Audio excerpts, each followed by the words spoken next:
Welcome to Planet Subaru, one of the largest Subaru showrooms in the world and the first powered entirely by the sun. Today we're comparing the Subaru Crosstrek, shown here in silver, with the Subaru Forester, shown here in black. And I chose a sport model because one of the appeals of the Crosstrek is that it's a very aggressive and sporty looking compact SUV. The Forester, of course, is available in more conservative trims, but it seems to me that if you were going to compare the two of these, you'd want to compare the sporty versions, or at least the sporty version of the Forester, since all of the Crosstreks are pretty sporty right out of the box.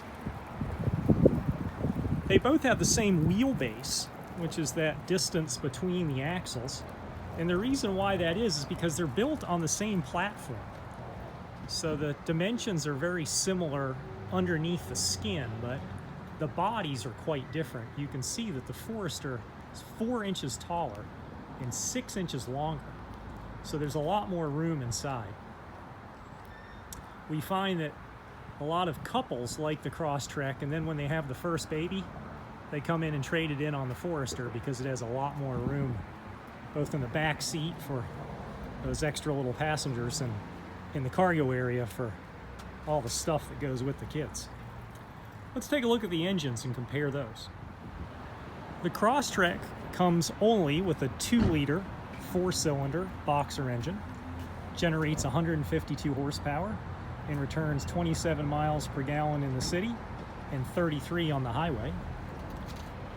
The larger 2.5-liter engine in the Forester generates 30 more horsepower, up to 182, and it gets 1 mile per gallon less around town, 26, but it gets the same on the highway, 33 miles per gallon there.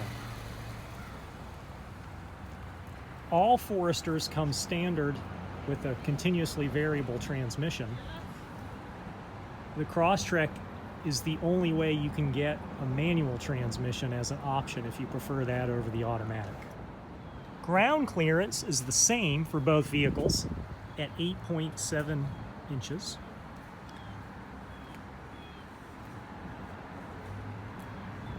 I was telling you earlier about how the Forester has more room inside.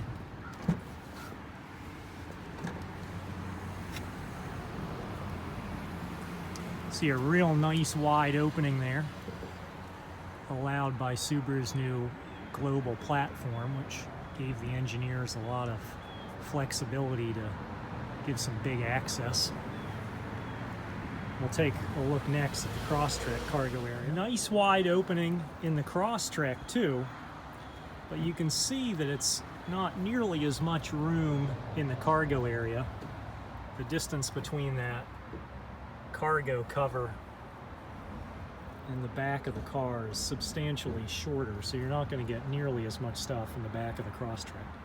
Because they started life on that same chassis, the interiors are remarkably similar in terms of the design. CarPlay and Android Auto are standard, as are a lot of other features which we describe in great detail at planetsubaru.com. Visibility is outstanding from the Crosstrek for a compact SUV, although the Forester you're going to see is even better.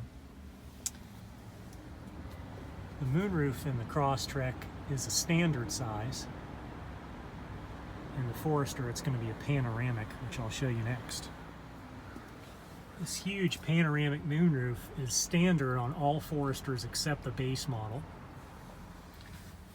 You can see that visibility looking out of the Forester is outstanding. Consumer Reports rate it as the best vehicle for outside visibility of any car manufactured by any manufacturer at any price. So just lots and lots of glass.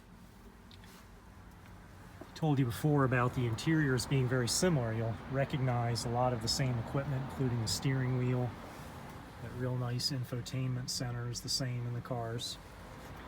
You'll see in the sport model, Subaru put some nice orange stitching and accent pieces. The Crosstrek has that same stitching, but isn't quite as dramatic in terms of the orange interior parts. One of the differences between the Forester and the Crosstrek is that if you want the multi-mode X mode, which allows you to change the traction control depending on the terrain, you'll need to choose the Forester for that because it's not available in the Crosstrek.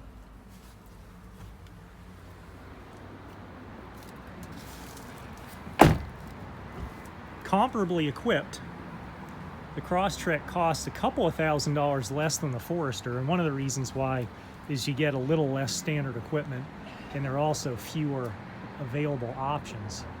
If you go upscale on the Forester, you can get things like a power rear tailgate, and those kinds of things are not even available as options, even on the most expensive Crosstreks.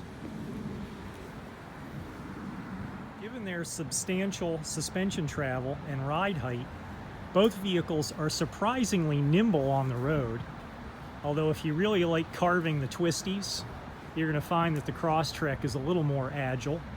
It's a little lighter, so it has less mass, and it's also a little shorter, so the handling is going to be a little more sprightly on the Crosstrek.